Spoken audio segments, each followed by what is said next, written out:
Welcome friends, आप सभी का फिर से एक बार स्वागत है हमारे चैनल पे। और आज हम बात करने वाले हैं आज थिएटर्स में रिलीज हुई पावर स्टार पवन कल्याण की फिल्म यानी कि ओजी या फिर कहें दे कॉल हिम ओजी के बारे में। वैसे तो फिल्म आज रिलीज हो रही है बट फिल्म के प्रीमियर शोज जो है कल ही रखे गए थे। साउथ के सभी स्टेट्स के अंदर जो है प्रीमियर शोज रखे गए थे अच्छे खासे शो काउंट्स के साथ।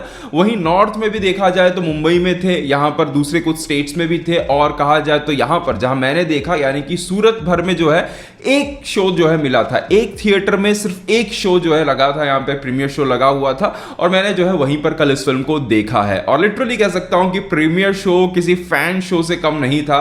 मतलब वो जो वाइब थी, वो जो माहौल था थिएटर के अंदर, वो बिल्कुल वैसा ही था कि मानो आप हैदराबाद में बैठकर किसी फिल्म को देख रहे होंगे या फिर ओजी फिल्म को देख रहे होंगे। वो पेपर के टुकड़ों का उड़ाना, वो हर एक डायलॉग पे सीटियां तालियां बजाना, कुछ जगहों पर डायलॉग्स भी आपको क्लियर ना सुनाई दे, इतनी तेजी से जो है सीटियां और तालियां बजना। इवन यहां पर आप देख सकते हैं लोगों का वो ओजी वाले टी शर्ट्स के साथ, इवन वो बैंड्स के साथ, हर एक वो चीज आपको वहां पर कल देखने को मिलती जो आप शायद मैं कह सकता हूं कि हैदराबाद में जाके भी जो है एक्सपीरियंस कर सकते थे। मैं अज्ञातावासी फिल्म से जो है पवन कल्याण जी की फिल्मों को जो है थिएटर्स में देख रहा हूं और मैं कह सकता हूं कि ये मेरा पर्सनली जो है पवन कल्याण जी की फिल्म के साथ सबसे बेहतरीन एक्सपीरियंस था। मतलब वो वाइब, वो मैडनेस, मजा आ गया। मैं कह सकता हूं कि मेरे लिए फिल्म ओजी का जो एक एक्सपीरियंस था, ओपिनियन तो मैं आगे दूंगा, एक्सपीरियंस की अगर मैं बात करूं तो एक बहुत ही इंजॉयबल एक्सपीरियंस था। इस फिल्म को पूरी तरीके से फैंस को ही ध्यान में रखते हुए यहां पे डिजाइन किया गया है और जिसको आप जो है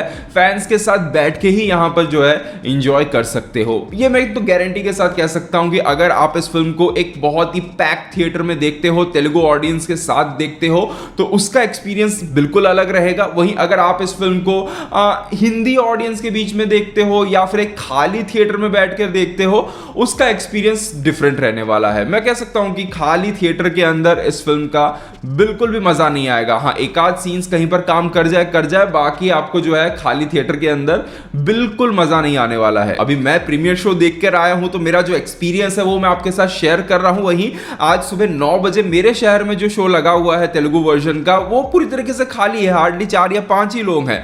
तो वो शो अगर मैं देखता तो मेरे को वो एक्सपीरियंस मिलता ही नहीं। मैं जस्ट जो फिल्म का मेरा ओपिनियन है वही शेयर करता, क्योंकि वो मैडनेस, वो वाइब, वो एटमॉस्फेयर मुझे जो है मिलता ही नहीं। जबकि फिल्म को जो है उन्हीं चीजों को ध्यान में रखते हुए यहां पर बनाया गया है। क्योंकि देखिए फिल्म के अंदर स्टोरी और स्क्रीन प्ले जैसा जो है बहुत कुछ है नहीं।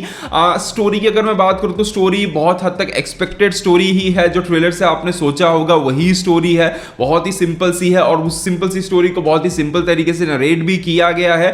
जहां पर मैं कह सकता हूं कि शुरुआती 5-10 मिनट के अंदर जो जापान के जो ओरिजिन जो है कहानी का, उसके अगर छोड़ दिया जाए, फिर फिल्म जो है बिल्कुल एक टेम्पलेट रूटीन वाली गैंगस्टर ड्रामा के तौर पे जो है काम करती है। जहां पर मैं कह सकता हूं कि अगर कुछ काम कर रहा होता है, कुछ इंगेज कर रहा होता है, एंटरटेन कर रहा होता है, तो वो है यहां पर पावर स्टार पवन कल्याण का स्वैग, वो बॉडी लैंग्वेज और जिस तरीके से उन्हें बिल्डअप दिया गया है, उनका वो एंट्री, उनके वो एक्शन सीक्वेंसेस, ये सभी चीजें जो है आपको through out the film entertain करती रहेंगी। पूरी फिल्म के अंदर वैसे तो काफी सारे ऐसे सीन्स हैं जहां पर एलिवेशन क्रिएट करने की जो है कोशिश की गई है। कुछ जगहों पर चीजें काम करती हैं तो कुछ जगहों पर चीजें फ्लैट निकल जाती हैं। बट अगर सबसे बेहतरीन सीन जहां पर सही मायनों में वो हाइप महसूस होता है, वो गूज़बम्प्स आते हैं, उसकी अगर मैं बात करूं तो वो है फिल्म का इंटरवल ब्लॉक जिस तरीके से यहां पर सुजीत ने डिजाइन किया है। मैं कह सकता हूं कि इतने सालों में अगर सुजीत ने कुछ इंप्रूवमेंट लाई है तो वो इंप्रूवमेंट जो है उस इंटरवल ब्लॉक के अंदर देखने को मिलता है, जहां पर क्रेजी मतलब मजा आ जाएगा। इतने सालों में पवन कल्याण जी का सबसे बेहतरीन इंटरवल मैं कह सकता हूं। आप देखिएगा, मतलब थिएटर जो है स्टेडियम में तब्दील हो गया था।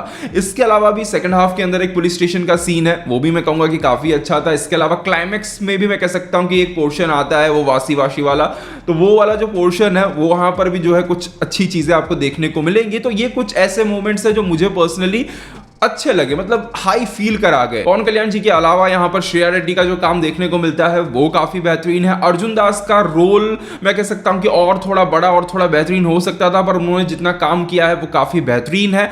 इमरान हाशमी की अगर मैं बात करूँ तो देखिए अगेन वही टिपिकल सा रोल यहाँ पर देखने को मिलता है, जहां पर मतलब ऐसा कुछ खास नजर नहीं आता है। हाँ, उनके कैरेक्टर को थोड़ा सा वजन देने के लिए साल 2019 में जो फिल्म आई थी, आप सभी को नाम पता ही होगा बट मैं स्पॉयलर्स के कारण नहीं बता रहा हूं, उस फिल्म के साथ यहां पर उस कैरेक्टर को कनेक्ट किया गया है। बट अगेन पर्दे पर वो कैरेक्टर कहीं पर भी बहुत ज्यादा चैलेंजिंग जो है फील नहीं होता है। अर्जुन दास के कैरेक्टर को मेरे हिसाब से थोड़ा सा शुरुआत से जो है कहानी के साथ मजबूती से जोड़ा जाता तो मेरे हिसाब से और मजा आ सकता था।